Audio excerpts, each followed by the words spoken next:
Seja bem-vindo para essa série que fala Atos dos Apóstolos, de Lucas, o Espiritismo e a mediunidade. Parece estranho essa mistura, mas é de propósito. Atos dos Apóstolos é um livro escrito por Lucas, é uma sequência do Evangelho de Lucas, só que falando agora através dos seus apóstolos, pelo menos alguns, como ele escreve, não escreve de todos, mas o que interessava para Lucas é trazer o testemunho como se fosse o primeiro historiador do cristianismo nascente. O Lucas, com a sua capacidade intelectual, de percepção intensa, ele chama a atenção que ele sabia que isso seria importante lá na frente. Para o Espiritismo é de uma importância imensa, que o Espiritismo é a volta do cristianismo. Então, quando você vê aqueles primeiros grupos cristãos lá, Casa do Caminho em Jerusalém, a Casa de Antioquia, o grupo de Antioquia, de Cesária, lá de Samaria, você vai vendo esses primeiros grupos, era muito importante, porque ele mostra para nós como é que o grupo espírita tem que se portar. E você vai ver que o grupo espírita se porta tentando copiar aqueles primeiros cristãos, porque a volta do cristianismo, um trabalhador espírita é um trabalhador do Cristo, só com as imperfeições nossas. Então você vai pegar numa casa espírita, você vai ver grupos de estudos, como eles faziam. Eles estudavam o Evangelho, os ensinamentos de Jesus, dentro do que eles tinham. Às vezes, no início, eram as anotações do Mateus, ou aqueles apóstolos que ia contando como assistiu, como viu, cada passagem de Jesus, como que Jesus fazia, ensinava. Aí você vai ver que o Espiritismo faz a mesma coisa, estuda o Evangelho na ótica do Espiritismo, porque ele traz o trabalho do Allan Kardec, que é para relembrar o Cristo. Então agora ele pode discutir o Evangelho com um olhar de ciência, com a filosofia, um caminho filosófico novo. Ele pode fazer isto. Mas você vai ver que aqueles primeiros cristãos, tratando dos obsediados, que ele dizia, estava possuído por espíritos imundos. É o mesmo fenômeno que no centro espírita faz na desobsessão. Tanta desobsessão simples, como Allan Kardec diz, que é fácil, é a mais fácil de tratar, como às vezes uma possessão, uma conjugação que é mais complicado, ou entendendo um domínio maior, que às vezes fica muito mais difícil de você ser entendido. Mas ele vai fazendo cada entendimento desse. Esse é um fenômeno mediúnico que o Espiritismo tem, como eles tinham lá, que eles diziam, o sujeito está profetizando. É o mesmo, o médium, é o mesmo. É o mesmo. Lógico que naquela época podia ter alguém fascinado, agora tem. A fascinação dá mais trabalho de entender. Mas você vai ver que aqueles primeiros grupos ajudavam aquelas viúvas, pessoas carentes, com fome, estavam sem casa, sem teto, doente. Não é que o Espiritismo faz? Dentro das possibilidades dele, é aquele grupinho que faz, distribui cestas básicas, uma roupinha para outra, uma sopinha para acolá, um leite para outro, ajudando os doentes. Naquele grupo trabalhava com doentes, ajudava, Jesus curou muitos doentes, mas o Paulo curava, o Pedro curava, aqueles apóstolos todos curavam, todos seguidores do Cristo. Mas o Espiritismo não faz isso, reunião de harmonização e saúde. Quantas reuniões de harmonização e saúde? Se você vai olhando, vai repetindo a história.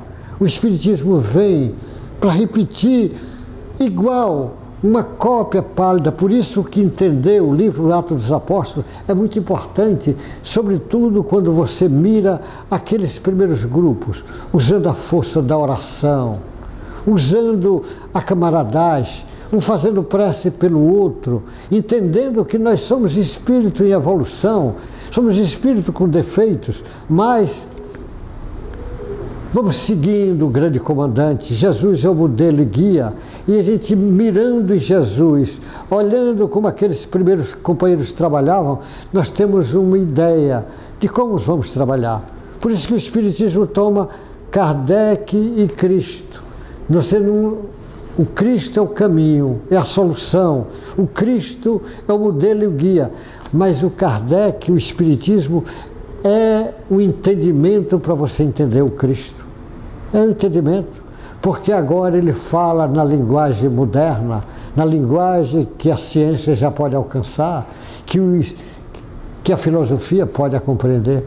Então, neste capítulo, meu irmão, que fala o testemunho de Paulo em Antioquia, veja como é que o Lucas escreveu, capítulo 13, no versículo 16, o Lucas escreve e o Ferreira traduz na Bíblia atualizada do Ferreira. Ele diz assim, versículo 16, Paulo, levantando-se, fazendo com a mão sinal de silêncio, disse, ele estava lá em Antioquia. Israelita, olha o discurso que ele começa a fazer. Israelitas, e todos vocês que temem a Deus, escutem. O Deus do povo de Israel escolheu os nossos pais, exaltou o povo durante a sua peregrinação na terra do Egito, de onde os tirou com braços poderosos, suportou os maus costumes do povo durante os 40 anos no deserto, e havendo destruído 7 nações em Canaã, deu essas terras como herança a seu povo. Tudo isso levou cerca de 450 anos. Depois disso, lhe deu juízes, até o profeta Samuel. Então ele pediram um rei, e Deus lhe deu Saul, filho de Quis, da tribo de Benjamim. E isso durante 40 anos. Tendo tirado Saul, levantou-lhes o rei Davi, do qual também dando testemunho disse, achei Davi, filho de Jessé, homem segundo o meu coração, que fará toda a minha vontade. Da descendência deste, conforme a promessa, Deus trouxe a Israel o Salvador, que é Jesus. Antes de manifestação dele, João pregou um batismo de arrependimento a todo o povo de Israel. Ele está falando do João Batista lá, falando o povo para se arrepender. Quando João estava completando a sua carreira, disse, quem vocês pensam que eu sou? Não sou aquele que vocês esperam, mas depois de mim vem aquele cujos pés não sou digno de desatar as sandálias. Irmãos, descendência de Abraão e todos vocês que temem a Deus, e nos foi enviada a palavra desta salvação. Pois os moradores e autoridades de Jerusalém, não conhecendo Jesus nem as palavras dos profetas, que são lidas todos os sábados, cumpriram as profecias quando condenaram Jesus. E embora não achassem nenhuma causa da morte, pediram a Pilatos que ele fosse morto. Depois de cumprir tudo o que estava escrito a respeito dele, tirando do madeiro, puseram em um túmulo. Mas Deus o ressuscitou dentre os mortos. E durante muitos dias ele foi visto pelo que tinha acompanhado da Galileia para Jerusalém, os quais são agora as suas testemunhas diante do povo. E nós anunciamos a vocês o evangelho da promessa feita aos nossos pais, como Deus a cumpriu plenamente a nós. E seus filhos ressuscitando, Jesus também está escrito no Salmo número 2. O Salmo número 2 que diz, você é meu filho, hoje eu gerei você. E quando ao fato de que ressuscitaria dentre os mortos, para que jamais voltasse à corrupção, Deus o expressou desta maneira, e cumprirei a favor de vocês as santas e fiéis promessas feitas a Davi. Por isso também diz outro salmo, não permitirás que o teu santo veja a corrupção, porque tendo Davi no seu tempo servido conforme o plano de Deus, morreu, foi sepultado ao lado dos seus pais e viu corrupção, a destruição do corpo. Porém, aquele a quem Deus ressuscitou não viu corrupção. Porquanto, meus irmãos, saiba porque é por meio de Jesus que a remissão dos pecados é anunciada a vocês. É por meio dele, tudo que cresce é justificado de todas as coisas das quais vocês não puderam ser justificados pela lei de Moisés. Portanto, tenham cuidado para que não lhe aconteça o que os profetas disseram. Vejam, ó desprezadores, fiquem maravilhados e desapareçam, porque no tempo de vocês eu realizei a obra tal, que vocês não acreditarão se alguém lhe contar. Quando Paulo e Barnabé estavam saindo, as pessoas pediram que no sábado seguinte lhe falasse essas mesmas palavras, e terminada a reunião na sinagoga, muitos dos judeus, dos prosélitos piedosos, seguiram Paulo e Barnabé, e estes, falando com eles, os persuadiam a continuarem firmes na graça de Deus. No sábado seguinte, quase toda a cidade se reuniu para ouvir as palavras do Senhor. Mas os judeus, vendo a multidão, ficaram com muita inveja e, blasfemando, contradiziam o que Paulo falava. Então Paulo e Barnabé falaram ousadamente e disseram: era necessário pregar a palavra de Deus primeiro a vocês. Mas como vocês a rejeitam e se julguem dignos da vida eterna, eis que nós voltamos para os gentios, porque o Senhor assim nos determinou. Eu coloquei vocês como a luz dos gentios, a fim de que vocês sejam para a salvação até os confins da terra. Os gentios, ouvindo isto, se alegravam e glorificavam a palavra do Senhor, e creram todos os que haviam sido destinados para a vida eterna. E a palavra do Senhor se espalhou por toda aquela região, mas os judeus instigaram as mulheres piedosas da alta posição e os principais da cidade e levantaram perseguição contra Paulo e Barnabé, expulsando do seu território. E estes, sacudindo contra eles o pó dos pés, foram para Icônio. Os discípulos, porém, estavam cheios de alegria e do Espírito Santo. Esse discurso é fantástico, o discurso de Paulo lá na sinagoga de Antioquia. Ele faz um discurso e mostra, e depois diz: já que vocês não querem ouvir, não querem seguir, eu vou falar para os gentios.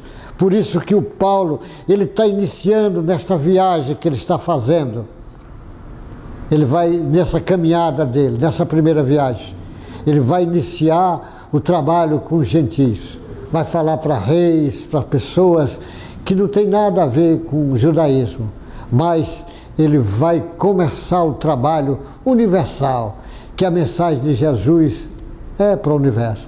Jesus é o comandante do planeta. Jesus dirige o planeta desde o início da formação do planeta Terra. Jesus tem bilhões de anos na nossa frente. A Terra tem mais de 4,5 bilhões de anos. Ele dirige a Terra desde o início, a mando do próprio Deus. Ele dirige. Então Jesus conhece tudo na Terra, desde quando a Terra começou a se formar, as primeiras, as massas, a matéria, depois a água, os primeiros seres viventes, as bactérias, os fungos, depois as plantas, os animais e por fim o homem. E Jesus recebe uma leva de espíritos que veio estagiar nesse planeta chamado Terra, nessa escola abençoada, que as pessoas às vezes dizem, é escola abençoada, esse planeta Terra, dirigido por esse comandante. Esse comandante disse que a Terra será dos mansos. Ele disse que ficará com todos nós até o fim dos tempos. Acredite, Jesus não disse que a Terra poderá ser dos mansos. Ele disse que vai ser, e o comandante sabe o que está dizendo. Então nós somos convidados. Agora que a Terra é um planeta de prova e expiação, que vai se transformar em planeta regeneração, mas vai precisar que seu coração acorde para a mensagem profunda que o Cristo vem nos ensinar. E o Espiritismo vem nos relembrar. Mensagem profunda para que você comece a tomar o caminho de sabedoria, das lições profundas do Mestre Jesus, e aí seu coração comece a ficar impregnado desse amai-vos uns aos outros como eu vos amei, que assim Jesus falou. Meu irmão, Deus te guarde, Deus te proteja nessa série que estamos indo, o Atos dos Apóstolos de Lucas, o Espiritismo e a mediunidade, porque um discurso desse, pode ficar certo, ele estava mediunizado quando faz um discurso belíssimo e brilhante, como esse discurso do Paulo. Deus te guarde, até o próximo encontro nosso.